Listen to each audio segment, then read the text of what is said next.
Welcome to Religion Wise. I'm your host, Chip Gruen. Well, today's episode is a little different in one respect. It breaks the record for the most number of guests we've had in a single recording. Today, I'm very happy to be joined by 4 guests. Shoshanah Tornberg, who is Rabbi at Congregation Keneseth, Israel. Tjeltveit, who's a retired Episcopal priest. Stephanie Anthony, who's the lead pastor at First Presbyterian Church of Allentown, and Laura Lawrence, who is a representative of the Baha'i faith. What these 4 guests have in common is that they are 4 of the co-conveners of the Lehigh Valley Faith 250 cluster. So Faith 250, if you haven't heard of it, is not a local initiative here. It is a broader initiative of faith leaders who are bringing together groups to think about the 250th anniversary of the Declaration of Independence. And the angle of this is actually really interesting. I had the pleasure of participating in the first of the 4 sessions here in the Lehigh Valley last month. And the idea is that religious communities tend to be interested in reading, interpreting, unpacking texts. And what people in the United States have in common is shared documents, right? So the Declaration of Independence, of course, but then also the new Colossus, which was the poem that was written in reference to the Statue of Liberty, or Frederick Douglass's What to the Slave is the 4th of July. And the 4th one is the song, America the Beautiful. And the idea is to get religious people together, first clergy and then laity, to read these texts and unpack them using the tools that they are used to using on their own religious and scriptural texts, and seeing where there are similarities, where there are differences, what you might notice when you don't just take these texts for granted, but you take them seriously and imagine them as somehow collectively sacred, to use Emil Durkheim's term here, that they mean something to all of us and that there is a shared ownership of these documents. And so we take them seriously and read them together. As with any interfaith collaboration, there are things that are successes and other things that can be built upon. And I think one of the things you'll really appreciate about this conversation today is the very frank conversation about what stands in the way of having a shared conversation that is truly pluralist and interfaith and reaches across boundaries. So we talk a little bit about not only the success, but the challenge of that and some of the things that are inherent when you try to do work like this together. When we're thinking about the confluence of the history of the United States and religion and religious identity, one of the things you'll hear in this conversation is that that's actually pretty complicated. It's complicated because the historical reality of what that looked like and the story that we tend to tell about that reality are very different from one another. And that this is a point of contention as we sit here in 2026, as ideas about bringing religion and religious identity to the forefront of national, state, and local politics heats up. And so we get more questions about what is the separation of church and state? What does it mean when people say that the nation was founded on Christian or Judeo-Christian principles, or that we are a nation under God, or any of that language that seems to undercut the stated ideal of a state that operates without the sanctioning or condoning of a particular religious tradition. We very much talk out of both sides of our mouth on this, at least as public discourse goes. And you'll hear how in this particular group, and there's religious diversity, Baha'i, Episcopal and Presbyterian Christian, and Reformed Jewish, how this group of faith leaders deals with that and thinks about the aspirations and the realities of some of those founding documents, not only vis-a-vis things like race and identity, but also about how we think about diversity and pluralism, and in this case, religious difference. So I had a very good time. We sat around the table and had a great conversation. So I hope that you enjoy it. I hope that this inspires you to look for Faith 250 in your community, particularly if you're in the United States. In the show notes, we will have the connections so that you can find out more about the nationwide initiative and see if you want to get involved, how you can go about doing that in your community. So without further ado, here's my conversation with these 4 co-conveners of Lehigh Valley Faith 250. Conveners of Faith 250 Lehigh Valley, welcome to Religion Wise. Thank you. Thank you. Thank you. All right, before we dig in, our listeners really need to know who's around the table. So if we could just go around and you could say who you are, what your institutional affiliations are, if that's appropriate, and how you became involved with the group, that would be great. I'm Rabbi Shoshanah Tornberg. I am the rabbi at Congregation Keneseth, Israel, here in Allentown. And I actually initiated the conversations that we had here in the Lehigh Valley to create a Faith 250 program. A cluster is what it's called. And I initiated it out of information I gathered from a colleague in another community who was launching this nationally as a local grassroots project that different communities could do in interfaith groups. Great, welcome. Pastor Stephanie. Yeah, Pastor Stephanie Anthony. I'm the lead pastor at First Presbyterian Church of Allentown. I've been in the community for only about 14 months, but have been in ministry for about 23 years, other places around the country. And so I responded to the email that Rabbi Shoshanah sent out and said, anybody want to do this? And I said, yes. Very good, welcome. Laura. Sure. My name is Laura Lawrence. I am a member of the Baha'i Faith. We don't have a clergy in the Baha'i Faith, and I'm just a regular Baha'i who is interested in interfaith.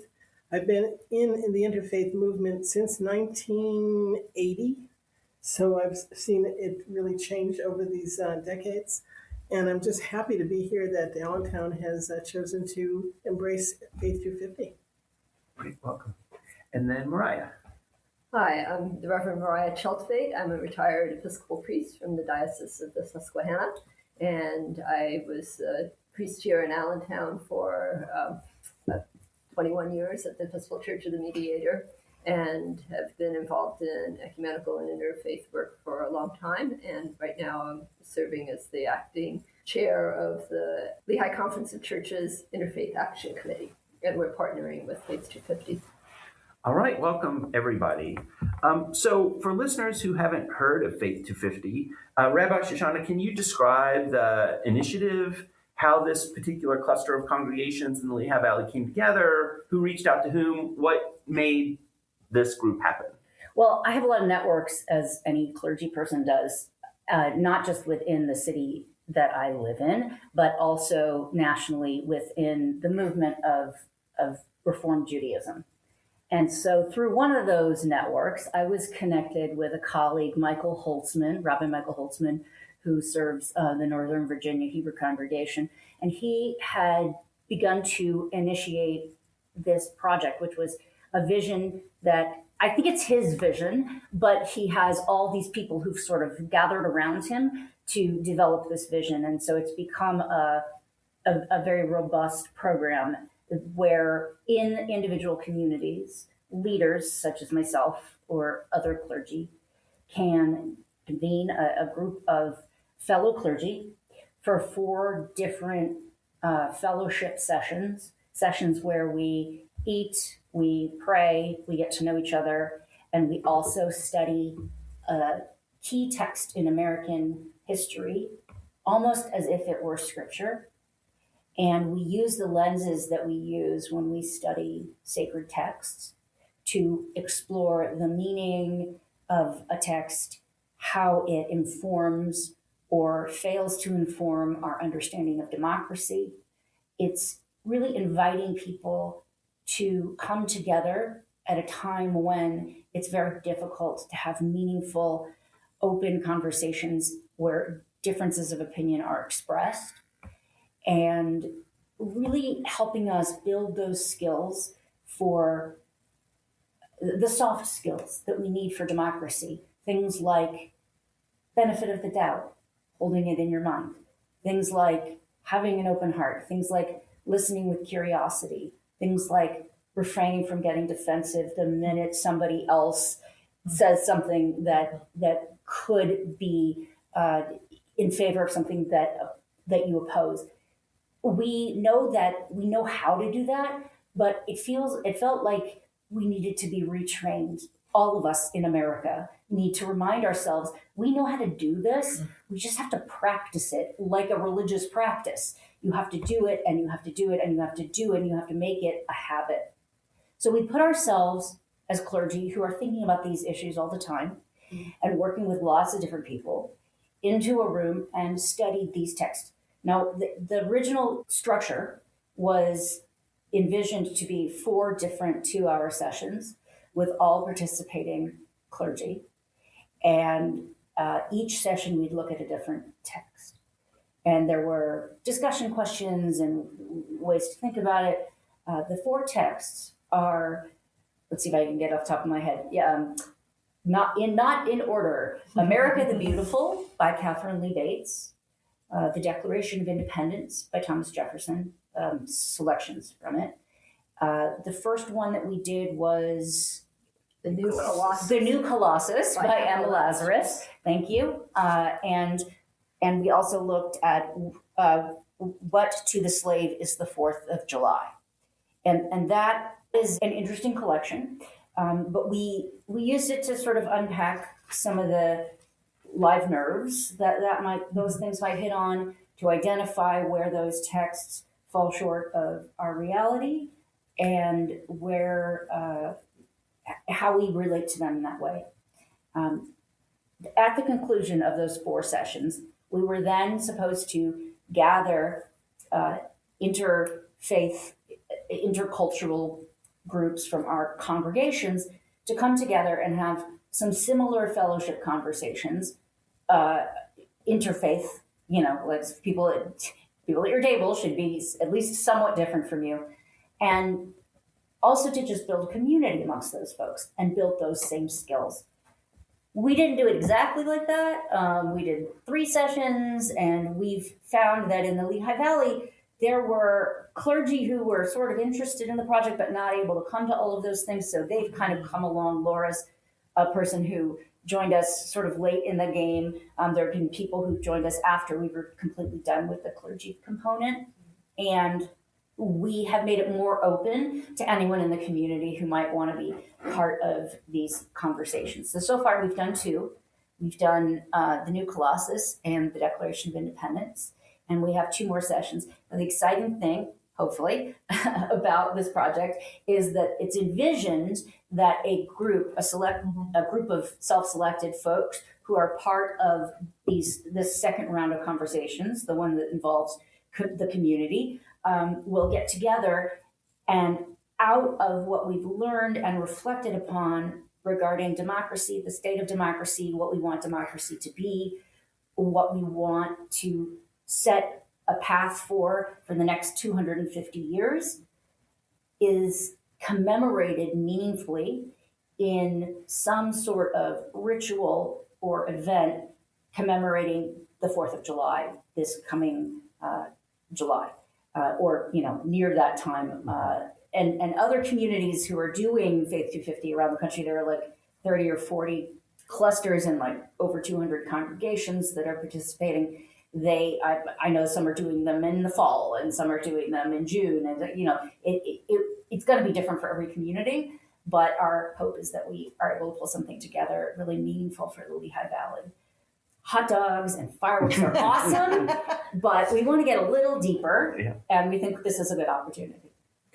So, as you mentioned, the initiative is timed to the nation's 250th anniversary, or at least the anniversary, 1776. But it also exists in a very specific political moment. The organizers have not been shy about saying that this is a response to what they see as democratic backsliding. How do you think about the line between civic engagement and political advocacy? Is Faith 250 one or the other, or is it something else entirely that doesn't fit either of those models? when I think about those two phrases, the civic engagement and political advocacy, I see, and maybe it's just my own hearing and others may disagree, I hear the civic engagement part as the education and the conversation part, where ideas are exchanged and we might learn new things, and we might talk to elected officials, and we may talk to fellow citizens, and that sort of piece. And then political advocacy for me is what I do with that information if I choose to. So in my mind, the Faith 250 is the civic engagement piece. If someone walks out of a room, as at our last gathering, we were talking about some of the gaps between where, I think we were doing Declaration of Independence. I'm not exactly, yeah. Some gaps of where what is said is in the Declaration are not really alive in our community, and we came up with some issues around homelessness and some other. So if somebody left that meeting and got politically active, I would not be sad, but it's not organized in that room. We did civic engagement. We talked about issues, what we see, where we see things going well, and where we see things that are falling short.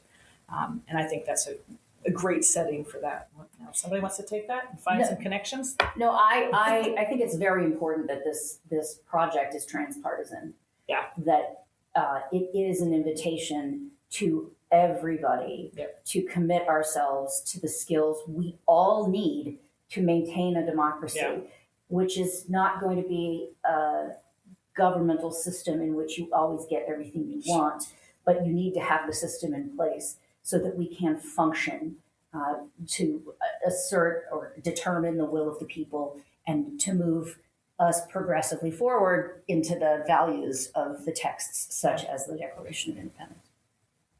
So the Declaration of Independence declares that all men are created equal and endows them with rights from their creator. And 250 years later, those words have really, as we all are aware, never really described the reality of the country, to say nothing of the gender exclusivity of that language. So what does it mean to celebrate a document whose promises remain unfulfilled? Is the aspiration itself enough to build on, or does the persistent gap between the words and the reality change how we should relate to them? Laura, I think you have some comments on this one. Exactly. This is really a part of my DNA, I would say, is that when we talk about that all men are created equal, 250 years ago, that was their understanding, that and they limited it to just men. And we know 250 years later, that's not necessarily appropriate. But the most important aspect for me through all of this is the fact that it is imperative that we see each other as members of one human family. Period. End of story. No more qualifications. It doesn't matter what religion you are, doesn't matter you don't have a religion, you don't believe in God, you think the whole thing is very silly, whatever it is, whatever political background you have, the fact is that we are really at a precipice for humanity. And if we continue to concentrate on these petty, and I really see them as really petty differences, especially in religions. Oh, you pray on this day, I pray on that day. Oh, this makes us terribly, we can't possibly come together. The fact is that people of religion, what we have in common is we have a love of humanity. We have a love of the earth. It's not even just a good idea any longer. It would be a travesty if we let these petty differences separate us. Here we are at this table. Being on this interfaith community was easy peasy. Sometimes people look at it and go, "Oh, don't you have all these, philosophical differences?" It doesn't matter. It doesn't matter. We all love each other. We all love our family. We love our community. We wanted to see it progress. And here we really, truly are at the most critical time in our history. And if we don't come together and just see each other truly as one human family, no matter your country, no matter your political background, no matter what, no matter your religion or anything, that what ties us is great. And what separates us is very small, very, very small. And if we continue to concentrate on those separations, we're doomed. He didn't make it so black and white, but it actually is. We're really at that point. And here we are, I'm glad to be at this table and to be amongst these lovely women talking about the same thing. So this is my passion. This is the reason, the reason for my life. That's how I feel of it. I think having just done a session on the Declaration of Independence, most of the people there felt that the aspirational nature of the document, no matter how flawed, was something that we should still embrace. And there is a tradition within the United States of people pointing to things like the Declaration of Independence, all men are created equal, or all people are created equal, or things in the Constitution, and saying, no, we shouldn't just throw them out because they didn't live up to what they did, but we need to claim the right as Americans to say, this is what we need to do. That's been part of the civil rights movement. It's been part of the Native American movement to say, you made these agreements with us. Now you need to live up to them. And so I think that claiming that aspirational nature, no matter how flawed these documents are, is something that can guide us toward a future. Another piece of the gap for me is that it's not just that there's a gap now, there's a gap in the moment. And we've said that a little bit already. But the gap in the moment, similar to me with sacred texts, gives encouragement to not. I can treat these documents the same way I treat religious documents in my own tradition as not literal. Like we cannot point to the Declaration and say, well, see, it was always this way, because it wasn't always that way. And so we have to take it all with a grain of salt, as it was. All men were not created equal as we would define that today. They just weren't, right? Slavery is going on, Native American removal. We have to read these texts the same way I think most in this room, at least, read our historical texts with the history behind them. Our religious text with historical context. I think that's ultimately what I'm trying to say. And so I don't hold the Declaration up too high because it was never fully true. It was always aspirational, but I think even the aspiration was different than we would read it today. Mm-hmm. And so maybe that's an originalist kind of. I don't know that it ever meant what even we would want it to mean today. Mm-hmm. Well, we noticed in the selections that we looked at from the Declaration of Independence that there's the part about all men being created equal, but there was also horrible language about Native Americans and how they should be understood, mm-hmm. and I think that definitely would not align. So you have both a text that has aspirations that we might want to promote, but also things that we find regrettable to be within the text. Yes. And so we need to bring the lens of our contemporary interpretations and values as they've evolved in order to authentically approach this text. Yeah. Sometimes we want them to mean more than they meant in the moment. Mm-hmm. And we have to remember what they meant in the moment. So I think all four of you would agree with Laura's sort of summation of the interfaith idea that more holds us together than separates us.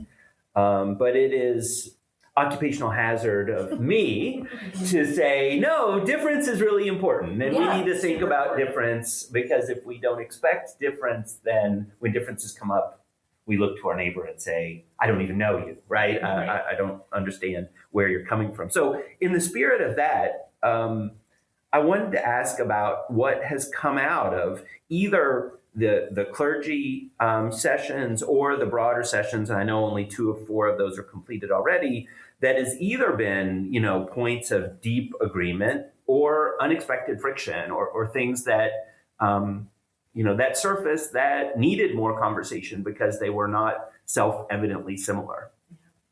For me, the experience has been fantastic on a pretty surface level in that I'm new in town, and so it's been an easy way to meet colleagues and have some some interesting conversations. And particularly when we were at the clergy level or the leader level, we were all folks who were ready to jump into our texts and our traditions and sort of, look at things from different angles. And there were points of deep agreement. There were points of not unexpected friction, but angles that I would not have expected, because I don't, even some of the texts that we share, we read differently. And so that was fascinating and exciting and fun. And those were super invigorating. I see a little less of the engaging from our religious texts in the bigger group, I think, not unexpectedly, but the conversations are still the same. Folks finding different angles into the ways that they want to share. I'm trying to think of specifics, and of course, in the moment I can't. But I wouldn't say deep agreement. Some shared enlightening around values that we may share, but we come at from different sources, and that's been exciting to me. It was interesting. In my table, there wasn't a big spread in terms of maybe political perspectives that I sensed, or different religious perspectives, but there was one male at the table who was kind of surprised at the fact that the phrase "all men are created equal" had never bothered him, whereas the women were all very much on that. And it wasn't that he disagreed with them; it was a moment of reflection for him that, wow, I never noticed that. So I think there were even within what might not have been like moments of friction, there were, as you mentioned, moments of enlightenment where people said things. And like one person said, these rights to life, liberty, these inalienable rights for life, liberty, and the pursuit of happiness, those rights were stated before we became a country. So to say these rights only belong to citizens today is not an appropriate thing. So finding nuggets were things that I think that this kind of conversation lends itself to, and so there can be breadth even if there's not friction or disagreement. So speaking of religious difference, we all know that there is religious language in many of these documents, and just thinking about the Constitution, the Declaration of Independence, you see phrases like nature's God, divine providence, the creator. But though many readers of those texts interpret it differently, we know that those founding documents were kept deliberately vague about which God. And they really built a legal architecture designed to keep government and religion separate. I'm going to take the opportunity to do it here because I love to do it, and it's always surprising, but that Thomas Jefferson wrote his own version of the gospel, and he yanks out all of the things that he described as superstitious, things like miracles and the resurrection, which, is really unexpected, right, to a lot of people who know that story. So let's think about that. Let's think about the ambiguity in those documents, in the distance between the religion of at least some of the founders, and how many want to understand those founders in the contemporary world. How do we understand and read that religious language? Is it a resource for the work that you're trying to do, or is it something that gets in the way? So it is really crucial for Jews in America and the story of Jews in America that this language is loose enough that it can include the Jewish conception of God, which is, to a certain extent different than the Christian or Muslim or Hindu or Buddhist or, Baha'i or Sikh. I could keep going. The idea that this was a place where Jews could come and be a citizen and relate to God in our unique way was unprecedented. I mean, it was. There's a reason that so many Jews immigrated here and thought of it as the Golden Medina, the golden land, with the streets paved with gold, was because they weren't paved with gold, but they were paved with the Cossacks are not going to come for you, and you can open up your synagogue on the end of the block and walk to Yom Kippur services, and no one's going to harass you for that. Now, we're lucky that at least at the moment, we still have laws that say that that kind of harassment is not allowed. But it really was a game changer for Jews.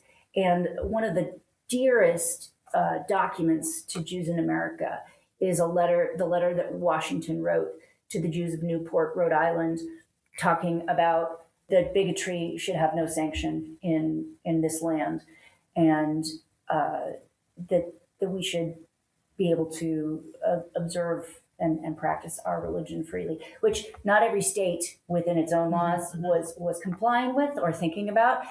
It was his aspirational text, and we've always been very grateful for it.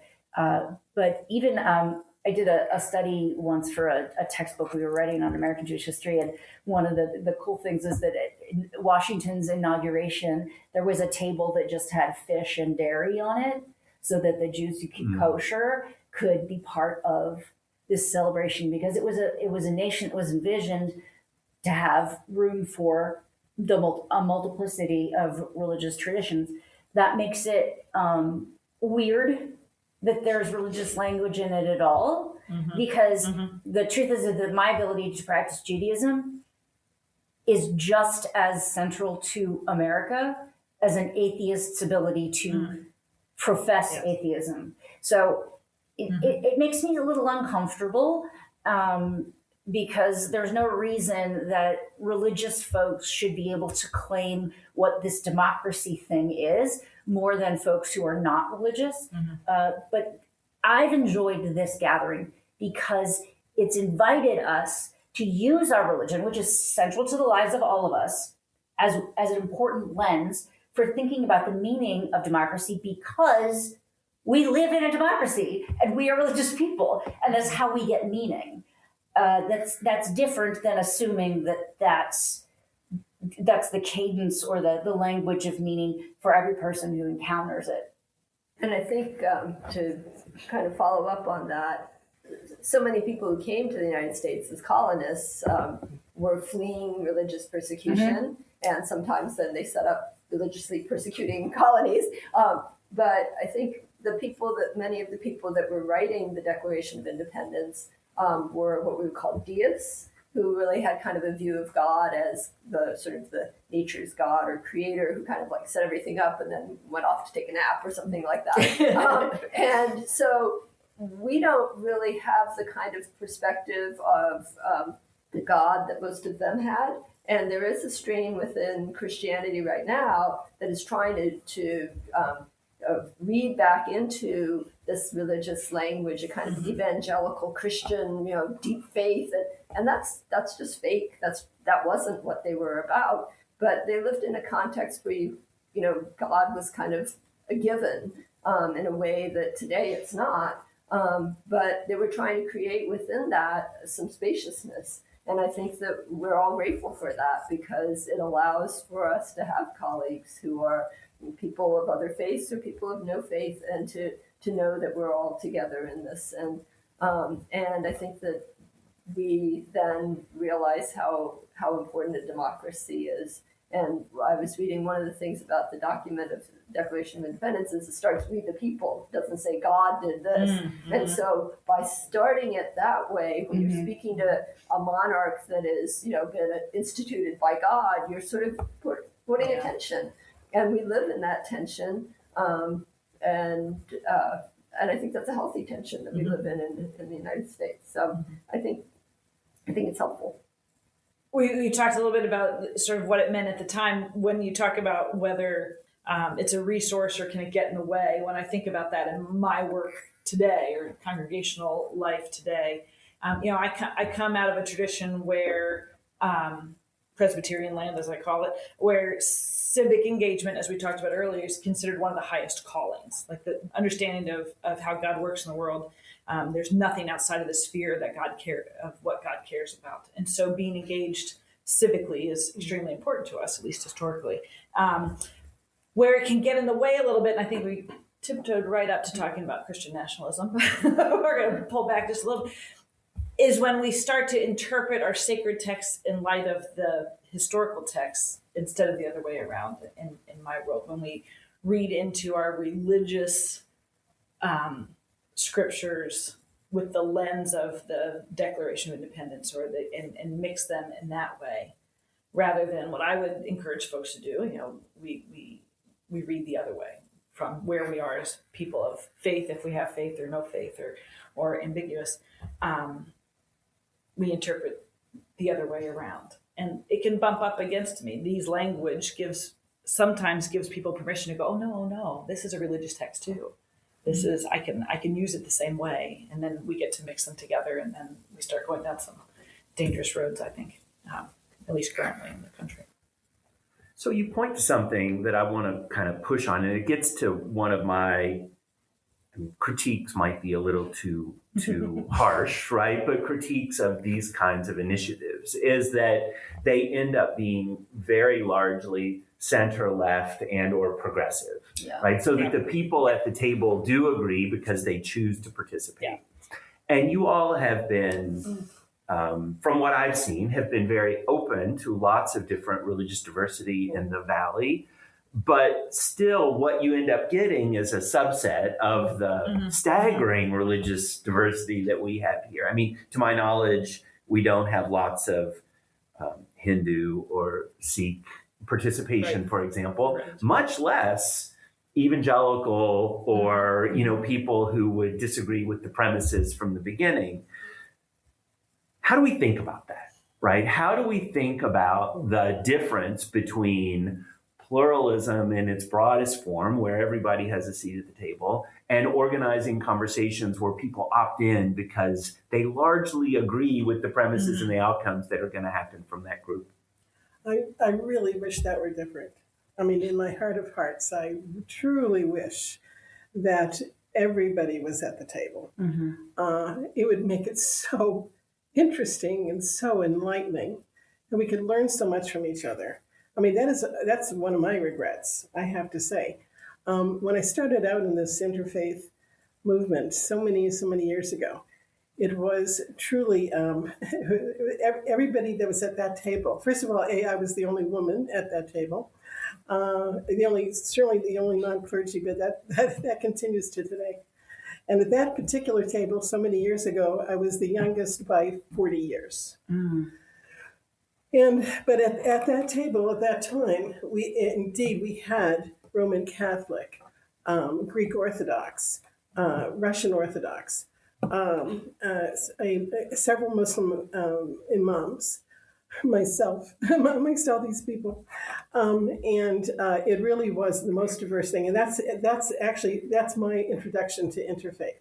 And you're right. Over the years, it has definitely moved towards the center. More moderate expression of religion, a very inclusive expression.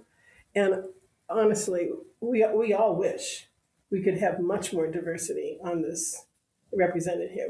That's really in our heart of hearts. It's hard to reach. It's hard to get a commitment sometimes. So I worked. I was the one who said, let's do this. And then I was calling people and, trying to generate, it took a while to generate enough of a group to show up.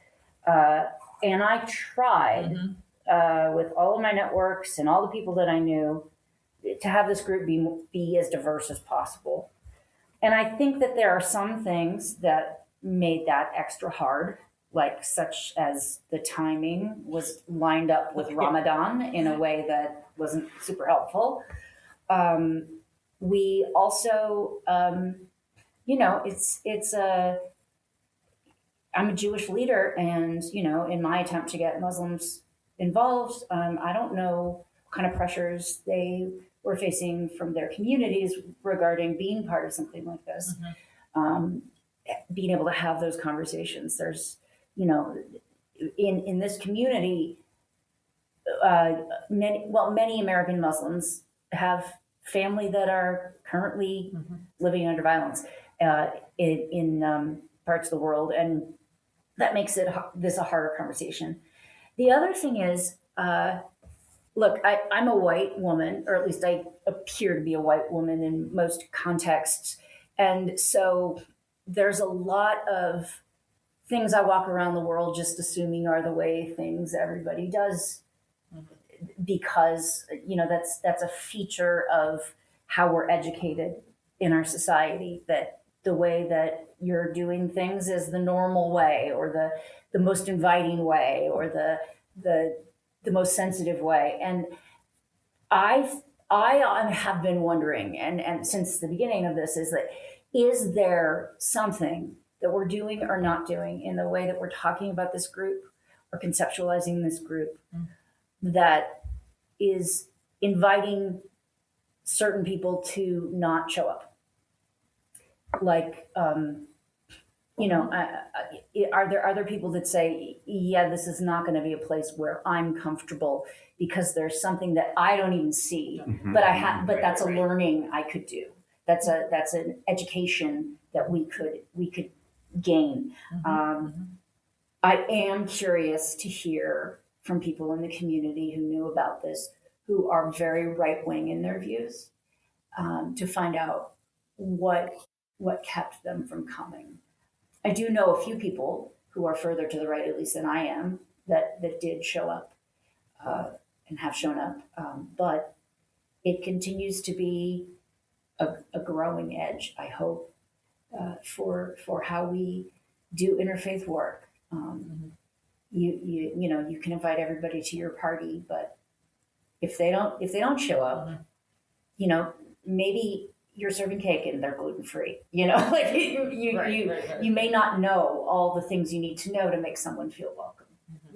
I think the other thing is that as somebody who's been here in the Lehigh Valley the longest out of this group, except for Laura, we were often using sort of my networks, and I do have a lot of networks, but I had retired 5 years ago and then kind of came back in. And so like the Sikhs and the Hindus and whatever had been more involved in some of the interfaith things that I was involved in earlier on, but I've lost some of those contacts. And we've ended up becoming kind of a more Allentown or kind of Western Lehigh Valley group. We didn't intend it to be that way, but so there may be people associated with BIG, the Bethlehem Interfaith Group, that are from those other communities. But even though we've invited them, it's sort of, we're not a divided Lehigh Valley, but we sort of are. And so for them to come all the way over here, they may not be as interested in doing that. And then I have reached out to some of the congregations that are more African-American congregations, and just haven't been, I don't have as strong networks with some of them, and so haven't received responses. And everybody's really busy. The thing about interfaith work is that it's always something added on. So if you're a busy pastor, to say, oh yes, I'm going to do all the work that it's going to take to get my congregation to come, that's a big ask.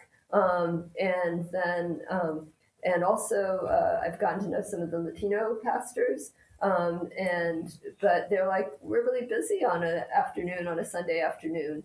But if you do it on a Friday or Saturday, then you're eliminating your Jewish Muslim neighbors. So I think that because this is an extra, convincing people that it's an extra worth investing in when they haven't been part of the beginning part is always harder. So, for instance, I'm hoping that once we get to Frederick Douglass's What to a Slave is the 4th of July, maybe we'll get some people from the African American community who want to come specifically to that dialogue, and hopefully, and we would like that they would be here earlier, but if they can come for that, that would be a wonderful blessing. So we're aware of our own limitations, but you have to start somewhere. And this is a question you're going to ask later, but I'll just segue into it, which is, what do we do after it ends? And the Interfaith Action Committee partnered in part with Faith 250 because we were in the process of creating an ongoing interfaith dialogue that we're calling Shared Humanity, to look at different issues and maybe do it quarterly. So we're hoping that if people get excited about this, we start to build those networks, that then there will be a means to continue that conversation in somewhat different ways in the future. So we hope that each time that we do this, there'll be a few more people at the table from different groups, and we're continuing to work on that. Yeah, I just want to underscore something that's come up in this conversation because it sort of lurks in one question, but it's two things. Like one is religious diversity itself, right? Which we're all keenly aware of and super excited to have more of those voices at the table. But the other part is, the religious traditions whose values are just fundamentally not necessarily in alignment with the project, right? Which is always the challenge, getting those voices represented. And I think Rabbi Shoshanah, as you sort of said, like, am I communicating something that makes those people feel unwelcome? And even the idea of having the thing might be the thing that makes them feel unwelcome. And I think that's even that. I'm eager to understand that because that's the whole point of this project is to stop being in our silos and really curiously be curious and deeply understand what is someone else's story and how do they get to what it is that they believe and why is that a coherent narrative for them and just really see another human even if they're very, very different from you. Another angle to it that I think matters is, as we said earlier, the majority of the folks that are in the room when we're doing the larger group gatherings identify or are perceived as white. Yeah. And probably Judeo-Christian, right? So there's that. And then every time someone who shows up who does not fit in one of those categories, if we're doing that, there's that level of emotional labor and to say that, and that added burden of, do I have to speak for my whole people when I show up at something like this? I could imagine a world where that is a barrier for entry. If I'm going to have to show up at this talk and speak for all Muslims or all Sikhs or all Black Christians versus white Christians, like that's a whole other piece that might limit somebody from even stepping in the room. It's exhausting.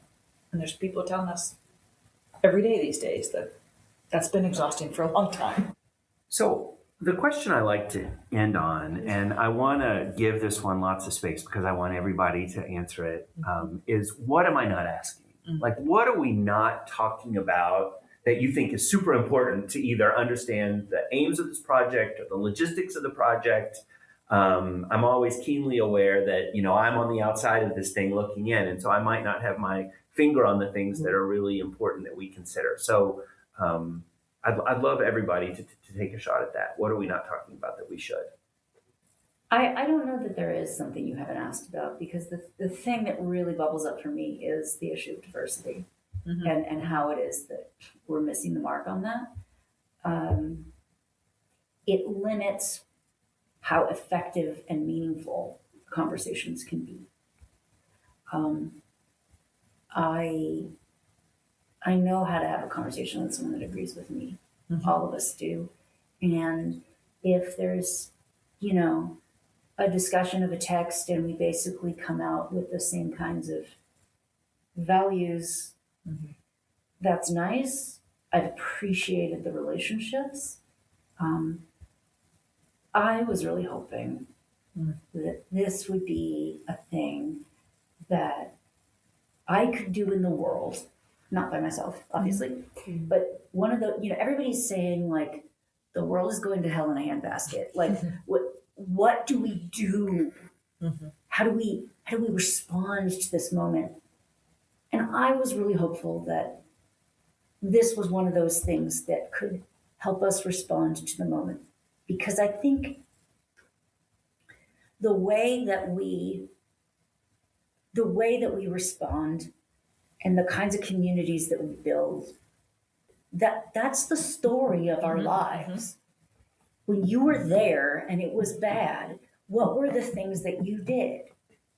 And my vision of this was that I perhaps naively thought I could gather people who really differed and we could all learn how to just stop for a minute and deeply listen.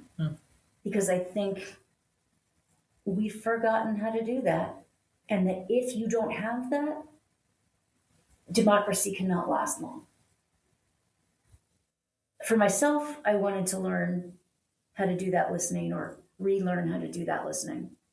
And I wanted everybody to get that opportunity for learning. And I think the lack of diversity limits how deeply I can get into, oh, okay, so that's where other Americans are coming from on this. You know, that it continues to be like the other side of the Rubicon instead of the person that I know and I disagree with, you know. I think, Rabbi Shoshanah, I think you put that very, very well, extremely well. And for me, it's always been this. It's always been that we see each other, and again, it's the same theme, that we see each other as members of one human family, regardless of our religious differences or political differences or so forth. And the occasion of the 250th anniversary, a perfect opportunity to revisit those principles. And as flawed as it was then, we know that it was. We've had 250 years to make things a lot better, and we're certainly going to make it better in the next 250, God willing. And this is a perfect opportunity. It's the occasion to come together and recognize the oneness of humanity. I mean, just like Abraham Lincoln said, we put that in our Constitution. No one ever did that. We were the first country to ever do that. And we put it in there such a long time ago. What's the it? That all men are created okay. equal. In our declaration. In our declaration, right. Yeah. We put that's what we did. We were the first country to declare that. And he even uses the word conception. You know, that's how our country was conceived. It was born at that moment. Mm-hmm. This is the principle for the United States. So we can, as flawed as we are right now, and we are, can we be an example for the rest of the world? Can we be that great example, that long desired moment? And to me, we're right there. We are right there. We have this incredible opportunity, strangely enough, an occasion. Mm-hmm. That is honestly my heart of hearts. It's the reason why I was created. Mm-hmm. That's how I feel, truly. I have a much more mundane thing that you didn't ask us, which is if somebody gets excited about hearing this, how do they get involved? I like it. Well done. And well done. We do have 2 more sessions coming up. Our next session is May 17th, Sunday afternoon from 3 to 5. And it will be at the Barn, which is a Presbyterian in Allentown.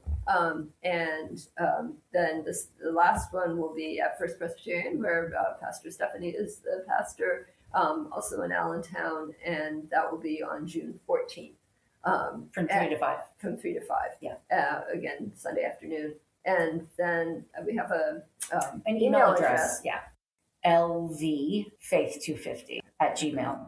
So you can email that, and then we can give you the link to register. You are required to register. It is not a drop-in situation, and that's very important to know. Anybody's welcome, but you do need to register in advance, and there will be food. So it's LV is in Lehigh Valley, faith written out, and then the number is 250@gmail.com. All right, we will put that in that email address and the link in the show notes. Oh, wonderful. Let's do a podcast. I know. I'm trying. I mean, if you want to pass, you can. I don't know that I don't know. One of the things that when I thought about logistics and what was easy and what was hard about this, it always struck me that the hardest actual thing beyond the diversity question, but it was figure out the food situation. Mm-hmm. I mean, it's in the line of mundane stuff. The first time we started talking about, we want to have food. Well, can we have food? Is it kosher food? Is it halal food? Like, it was like, that seemed to be like the most insurmountable task when we were just talking about it. Now, when we played it out in real life, it's turned out a whole lot easier. But that first day of talking about the logistics, and to me, that was, it was sort of funny. Go ahead. It was sort of funny because, of all these things we can sit around tables and have conversations, but it was so important because, in all of our traditions and I think in the human experience, sharing food, breaking bread, companion, all those kinds of things is so important and humanizing in a gathering. Mm-hmm. Even when we sat down to do this, we all got our coffee or a tea before we sat around the microphone. It's its own version of, forming community. And so figure out how to serve food during different people's holy seasons. Because it wasn't, Ramadan is the longer period, but it was in the middle of Lent and Easter. It was in the middle of Passover. It was in the middle of all of our times converging. And the Baha'i fast as well. Yes, yeah. Right. So it was interesting to me and a little funny and also telling that the logistical piece that was hardest was how to get the snacks right. Although, I remember taking students on a field trip to a local, it was kind of an old school evangelical church, but it was an evangelical church. And the pastor there who was showing us around knew that we'd gone the previous week to a Catholic community. And he wanted to take this opportunity to explain to the students that everything that was important, the Catholics in this evangelical community agreed on. The inerrancy of Scripture, right? The virgin birth, the atoning death of Jesus, etc. And then he said, but the things that aren't important, there's diversity there. We don't, necessarily see eye to eye on these less important things, like the sacraments, right? And so, of course, I always want that laugh from my class, and they don't ever get it. But to say to a Catholic that the sacraments are not important is absolutely a ridiculous statement.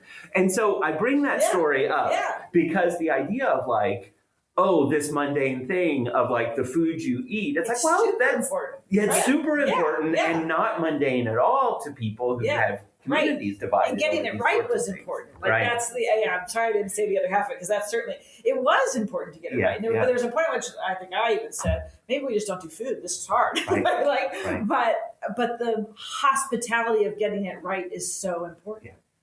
It's knowing that people can come and be themselves in a space and have that. It's so important, super crucial. So I didn't thank you for. No, but even the idea of what's important is a diversity issue in itself. It sort of felt silly in the moment, but it wasn't silly, because it mattered. It mattered to make sure we did it right.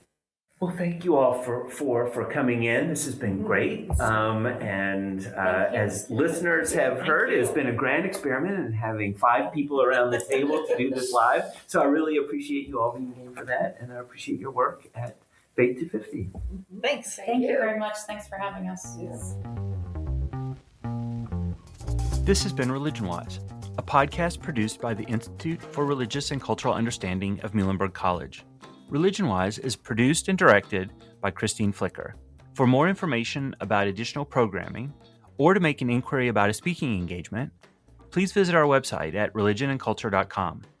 There, you'll find our contact information, links to other programming, and have the opportunity to support the work of the Institute. Please subscribe to Religion Wise wherever you get your podcasts. We look forward to seeing you next time.